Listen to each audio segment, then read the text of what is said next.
It was just too good to have sitting around at an antique show when it has working air conditioning and a 90% undercarriage. Somebody could still use that machine. Nothing. Yeah, I don't think we have any power. Okay. Yep. All right. We'll fix this thing back here. What's up, everybody? Welcome back to Diesel Creek. My name's Matt. Well, it finally happened.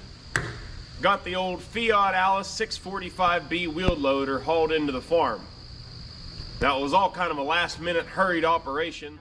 The last 2 weeks of Matt Stetar's life were a descent few saw coming, hidden behind silence, shadowed by secrets, and sealed by a system that failed him at every turn. He was once the golden boy of rural Ohio, a robotics prodigy, MIT scholar, the kind of mind people said would change the world. But when the headlines stopped, so did the help. What followed was a downward spiral through grief, addiction, and invisibility. Until one freezing December night, when Matt was found alone in an alley, a syringe in his hand and a blueprint in his pocket. This wasn't just a tragedy, it was a warning. Could it have been prevented? Did the institutions that once praised his genius silently pave the road to his fall? And how many other gifted lives are quietly unraveling right now, unseen, unheard, and untreated? Strap in. This is the story of brilliance buried by pressure, of warning signs ignored, and a final question that still haunts everyone who knew him. Could we have saved Matt Stetar? In the heart of rural Ohio, where wheat fields ripple like golden oceans, beneath a boundless sky, a boy named Matt Stetar was quietly becoming a legend. Long before MIT ever called his name, Matt was already something of a phenomenon. Neighbors spoke in hushed admiration about the child who could disassemble a lawnmower before he could ride a bike. Teachers called him a marvel, curious, relentless, and years ahead of his peers. But beyond the accolades and small-town awe was a boy driven not by recognition, but by wonder. His backyard was his lab, filled with makeshift inventions fashioned from soda cans, duct tape, and salvaged electronics, cardboard rockets, rainwater harvesters, air cleaning machines, each idea more ambitious than the last. It was clear to everyone. Matt wasn't just gifted, he was different. As his fame grew locally, so did the expectations. School boards highlighted him in district brochures. He was pushed into science fairs, robotics teams, scholarship competitions. And while most kids played baseball, Matt was writing code that could teach a toy robot to dance. But even at this early stage, something else was brewing beneath the brilliance. A quiet pressure, a constant, gnawing question that would follow him into every phase of his life. What happens when being gifted becomes your only identity? When Matt Stetar stepped onto the campus of the Massachusetts Institute of Technology, he wasn't just a freshman. He was a prodigy, carrying the weight of an entire community's pride. Hailed as the golden boy from Ohio, Matt's full ride. Scholarship was the stuff of local legend. But inside the hallowed halls of MIT, surrounded by some of the brightest minds in the world, Matt's confidence began to falter. Here, brilliance wasn't rare. It was the baseline. For the first time in his life, he wasn't the smartest person in the room. He was one of hundreds, and the pressure to keep up was suffocating. What started as excitement quickly morphed into anxiety. Matt threw himself into complex coursework, robotic systems, electrical engineering, AI modeling. Subjects that had once thrilled him now felt like battles for survival. He stayed up for nights on end, obsessively perfecting code, running simulations, chasing an invisible standard of perfection. The once vibrant spark in his eyes dulled under fluorescent lights and relentless deadlines. While others formed study groups and leaned on each other for support, Matt withdrew, choosing solitude over collaboration, silence over vulnerability. According to campus mental health data, over 40% of MIT students report symptoms of depression or overwhelming anxiety during their time there, a reality that Matt quietly slipped into. Panic attacks began creeping in like shadows, uninvited and unrelenting. He would sit in lecture halls, paralyzed by fear, unable to breathe, consumed by the thought that he was one wrong answer away from total collapse. But to those on the outside, Matt looked fine. He wore the same bright smile, gave the same confident presentations, and continued to earn top grades. No one suspected that behind the genius was a young man slowly unraveling. And in the silence of his dorm room, surrounded by awards and unfinished projects, Matt asked himself a question that haunted him more than any exam ever could. What if I'm not enough? By the time Matt Stetar entered his sophomore year at MIT, the cracks in his perfect facade had widened into canyons. But it wasn't academics that finally broke him. It was grief. The sudden death of his father, the man who had cheered him on at every science fair, every robotics meet, shattered the last emotional anchor Matt had. What had already been a slow spiral into anxiety now plunged into something far darker. Friends noticed his absence from club meetings. Professors saw late assignments, and classmates whispered about the once star student who was now barely holding it together. But no one truly understood the depth of the loss Matt carried, or the quiet storm it unleashed. In the days following his father's passing, Matt did what he always did. He buried himself in work. He told himself that productivity would heal him, that if he just kept moving forward, the pain wouldn't catch up. But it did. And when the insomnia and panic attacks became unbearable, Matt turned to something he thought he could control: prescription pills. What started as a way to manage anxiety and get a few hours of sleep evolved into something far more dangerous. The medications numbed his grief, dulled his racing thoughts, and gave him a temporary escape from the crushing expectations still clinging to his shoulders. But as the dosage increased, so did the consequences. His grades began to slip. Group projects fell apart. He missed meetings and deadlines. And yet, when friends asked how he was doing, he gave the same polished answer: "I'm fine." In reality, he was anything but. The once celebrated inventor was now drowning in silence, trapped in a body that couldn't rest and a mind that couldn't escape.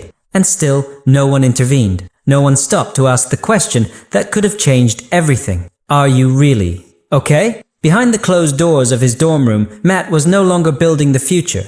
He was barely surviving the present, and as his world began to crumble, one pill at a time, no one realized just how close he was to vanishing entirely. The line between coping and addiction is razor thin, and for Matt Stetar, it vanished the moment he left MIT on medical leave. What was supposed to be a temporary pause to regroup became a downward spiral no one could stop. Back in Ohio, far from the academic battlefield but no closer to peace, Matt sought out work to stay afloat, eventually landing a physically demanding job on a local construction site. For a while, the routine helped. The long hours and hard labor offered a distraction. But then came the accident. A fall from scaffolding left him with a shattered leg and a prescription for painkillers, an all-too-familiar escape with a new justification. The opioids came in orange bottles with neat labels, but what they unleashed was anything but orderly. Within weeks, Matt was back where he'd been in Boston. But this time, the stakes were even higher. The pain was real, the dependency stronger, and the warning signs easier to ignore. In a country where over 80,000 people died of opioid-related overdoses in a single year, Matt became another invisible casualty in a crisis too big for headlines and too slow for outrage. He wasn't a criminal. He wasn't reckless. He was in pain. And like so many others, he trusted that what came from a pharmacy couldn't possibly destroy him. But destroy it did. Slowly, then all at once. He stopped showing up to work. He began selling his tech equipment to pay for refills. His mother, who once displayed his robotics trophies on the mantel, now kept watch over his room like a nurse, terrified of what she might find. The Matt who once dreamed of saving the world was now trying to save himself from a drug that promised comfort and delivered chaos. And the most chilling part? No one came looking. The same institutions that once showcased his brilliance, the school board, the scholarship committees, the university itself, remained silent. There were no phone calls, no follow-ups, just a fading name on an alumni list and a prescription bottle that kept being refilled. What no one realized at the time was this: Matt wasn't just slipping through the cracks, he was being swallowed by a system that applauds achievement but punishes vulnerability. And as he fell deeper into the grip of addiction, the world that once lifted him up simply looked away. By the time Matt Stetar turned 26, he had become nearly unrecognizable, even to himself. The once celebrated inventor, the scholarship genius from rural Ohio, had vanished without so much as a headline. In his place was a gaunt figure haunting the edges of society, drifting between shelters, alleys, and bus terminals. For a while, people thought he had moved abroad, maybe working in tech somewhere in Europe. But the truth was far more devastating. Matt was homeless, another casualty of a system that couldn't see past his resume. Beneath overpasses and inside abandoned buildings, Matt became known not by his name, but by stories whispered among the unhoused. The guy who solved equations in his sleep. The one who built a solar charger out of scrap metal. On more than one occasion, social workers reported finding engineering sketches on napkins, complex algorithms scrawled on the backs of receipts, remnants of a mind that had not stopped creating even as the rest of him unraveled.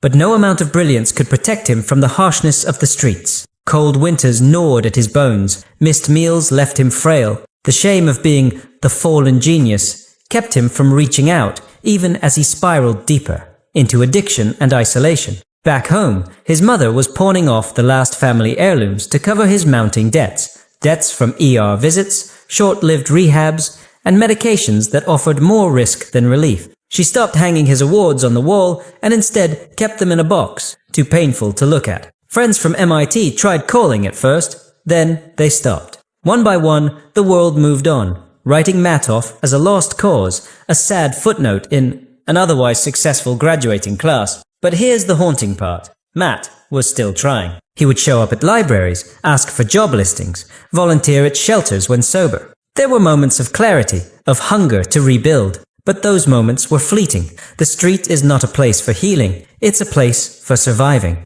And even survival came with a steep cost. Every missed opportunity, every closed door became another nail in the coffin of his former self. Still, in the shadows of the city, a few held on to hope. A community nurse recalled seeing Matt with a makeshift prosthetic rig he designed to ease his chronic leg pain. A librarian remembered the boy who used to draw drone schematics next to homeless men playing cards. These glimpses, though brief, told a story no one else was watching, that somewhere deep inside, Matt hadn't fully given up. But even the strongest spark dims in the dark. And with no home, no income, and no consistent care, Matt's brilliance became a ghost, visible only to those who knew where to look. It was the coldest night of the year when Matt Stetar's story reached its quiet, devastating climax. December winds whipped through the city streets like razors, slicing through even the thickest coats, though Matt didn't have one. What he wore was a fraying jacket patched with duct tape and hope, his shoes soaked through from hours of wandering. Earlier that day, he had shown up at a free clinic, exhausted, trembling, his speech slow and eyes vacant. The nurse at the front desk recognized him from months ago. She said his name softly. He didn't respond. The clinic was overrun. Flu season had brought a surge of patients, and with limited beds, the staff could only direct him to a nearby shelter. But the shelter was full. The next available bed wouldn't open until the following evening. Matt nodded and left without protest. No complaint, no anger, just quiet resignation. He had been through this cycle before. As the hours ticked by, Matt wandered the downtown district, ducking into train stations and alleyways to escape the wind. Around 2 a.m., he found a narrow passage between two brick buildings, a space barely wide enough to lie down. It was dry, dimly lit, and for the moment, hidden. There, he sat down, shivering against the wall, pulling out a small bundle wrapped in plastic. Inside was a syringe. For Matt, it wasn't about getting high anymore. It was about survival, about silencing the pain in his leg, the tremors in his hands, the endless echoing grief that never left. No one saw him inject. No one walked past to notice. By sunrise, his body was still. The coroner's report later cited an overdose of synthetic opioids, compounded by hypothermia. But to those who knew Matt, truly knew him, it wasn't the drugs that killed him. It was the years of silence, the systems that failed to follow up, the peers who assumed he'd bounce back, the institutions that valued his mind but not his well-being, the city that had a dozen empty buildings but no room for him. And yet, in that alley, something else remained. Clutched in Matt's hand was a folded paper, a diagram, a blueprint for a wind-powered water purification system. Even in his final hours, his mind was still trying to solve problems, still trying to build something that might help someone else. It was the last gift of a boy who once dreamed of saving the world and who spent his final night alone in the shadows of a society that forgot how to care. News of Matt Stetar's death didn't make national headlines. There was no viral video, no trending hashtag. But in the communities that had once celebrated him, from the quiet streets of his hometown in Ohio to the ivy-covered halls of MIT, the shock was seismic. Word spread fast. Former teachers wept. Robotics teammates stared blankly at group chat messages,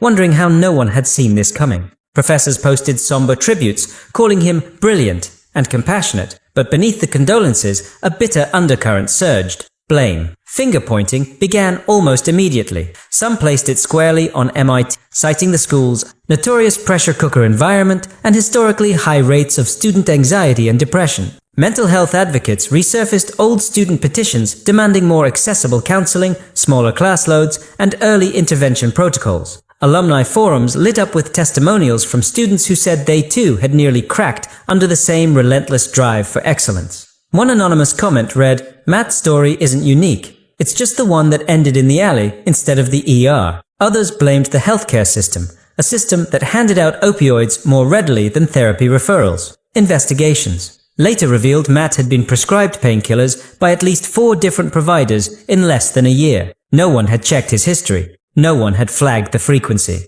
Local journalists unearthed reports that several nearby clinics were operating under relaxed oversight, funneling patients through brief consults with little follow-up. In a damning editorial, a state health official called Matt's death preventable and emblematic of a deeper rot. But the most uncomfortable truths came from those closest to him, friends who admitted they noticed Matt pulling away but didn't ask, peers who assumed he was just busy, mentors who mistook his silence for independence. Even his mother, who had fought to keep him afloat, quietly asked herself whether she should have pushed harder, called more, taken him out of school the moment his father died. Regret echoed like a drumbeat through every eulogy, every whispered conversation at the funeral. The community's grief took many forms: guilt, outrage, denial, but all of it circled the same aching question: how did we let this happen? Matt had once been the embodiment of hope, a living testament to talent, discipline, and vision. And yet, beneath it all, he had been breaking, and no one saw. Or worse, some did, but didn't know what to do. What emerged wasn't just a tragedy. It was a reckoning. A reckoning for schools that prioritize prestige over student safety, for medical systems that treat symptoms but not souls, for communities that celebrate genius but fall silent when that genius begins to suffer, and for all of us, a chilling reminder that brilliance can burn out in the dark, far from the spotlight that once made it shine. In the months following Matt Stetar's death, something unexpected began to emerge, not from the institutions that failed him, but from the people left behind. His mother, once overwhelmed by grief and debt, began organizing Matt's scattered notebooks, journals, and napkin sketches. What she found stunned her. Dozens of blueprints, technical drawings, and theoretical models. From sustainable energy grids to low-cost water filtration systems, Matt had kept inventing.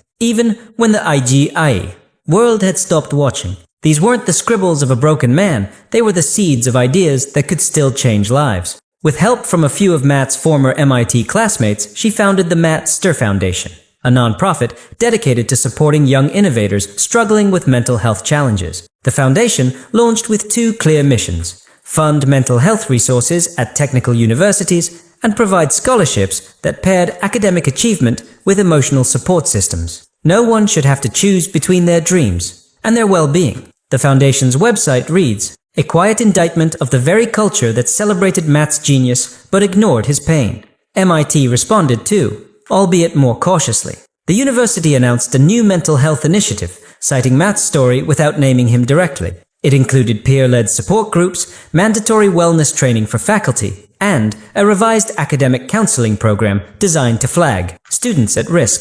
Critics called the response too little, too late, but others saw it as a rare institutional acknowledgement of a systemic failure. Meanwhile, Matt's story spread, not as a cautionary tale, but as a movement. Engineering. Blogs featured his early drone designs. Environmental nonprofits began prototyping one of his rain harvesting concepts. A group of high school students in rural Illinois used one of Matt's diagrams to build a wind-powered generator for their school's greenhouse, citing him as their inspiration. Even in death, his mind was still at work, still giving, still building, still dreaming. But perhaps the most powerful legacy was personal. Friends who once avoided difficult conversations started speaking openly about anxiety, burnout, and loss. Teachers began rethinking how they defined success. Parents started asking deeper questions when their children said they were fine. What Matt left behind wasn't just a trail of what could have beens, it was a blueprint for how we treat those who fall through the cracks.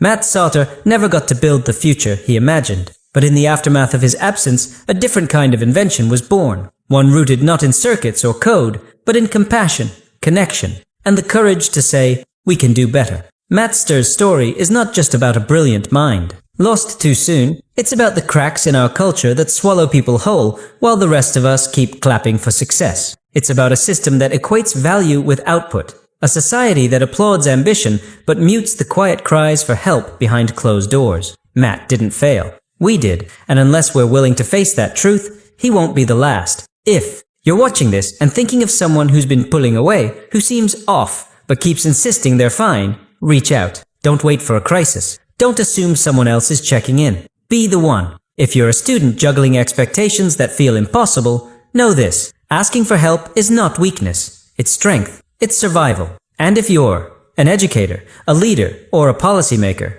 ask yourself how many more Matt Stetars will slip through unnoticed unless you build safety nets strong enough to hold not just their talent, but their humanity. Matt's name should not fade into a footnote, or an obituary tucked into a campus archive. It should ring out as a call to action, for better mental health systems, for communities that actually check on their brightest stars, and for a world that no longer confuses silence with stability. So here's what you can do, right now. Share Matt's story. Talk about mental health. Support organizations that bridge the gap between genius and vulnerability. And most of all, don't let another light dim because no one noticed it flickering. Because brilliance should never cost a life. And if we're willing to see the signs, to speak up, to show up, we can still save the next Matt before it's too late.